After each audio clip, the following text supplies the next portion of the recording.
श्री गणेशाय नमः. गणपतीला 21 मोदकांचा नैवेद्य का दिला जातो? तर गोष्ट ऐका. एकदा देवांमध्ये मोठा प्रश्न निर्माण झाला. सर्वात श्रेष्ठ देव कोण? ब्रह्मा, विष्णू, महेश सगळेच होते, पण निर्णय कसा घ्यायचा? तेवढ्यात नारद मुनी म्हणाले, जो संपूर्ण विश्वाची 3 वेळा प्रदक्षिणा करेल तो सर्वात श्रेष्ठ. सगळे देव तयारीला लागले. कार्तिकेय आपल्या मुलावर बसून क्षणात विश्वभ्रमणाला निघाले, पण गणपती बाप्पा शांतपणे आई पित्याजवळ बसले.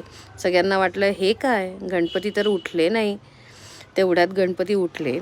आई पार्वती आणि बाबा शंकरांची 3 वेळा प्रदक्षिणा घातली आणि म्हणाले, आई वडील म्हणजेच माझं संपूर्ण विश्व. क्षणात सगळे देव स्तब्ध झाले. शंकरांनी आनंदाने गणपतीला आशीर्वाद दिला आणि म्हणाले, तू बुद्धीचा, विवेकाचा आणि भक्तीचा देव आहेस. त्या आनंदात देवानी गणपतीला 21 मोदकाचा नैवेद्य अर्पण केला. तर 21 का? कारण 5 ज्ञानेंद्रिये, 5 कर्मेंद्रिये, 5 प्राण, 5 महाभूत आणि 1 मन, एकूण 21 तत्व.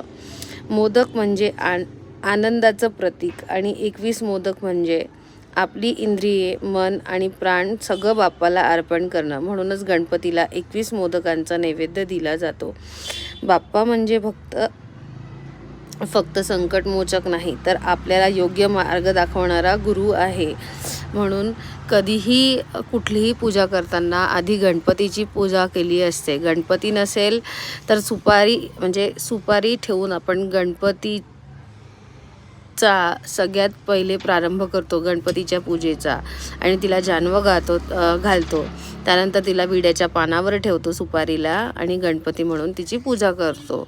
तर ही आहे सगळ्यात मोठी गोष्ट 21 मोदकांची, जी कदाचित बऱ्याच जणांना माहिती नसेल. जर तुम्हाला ही गोष्ट आवडली असेल तर माझा व्हिडिओ नक्की लाईक करा.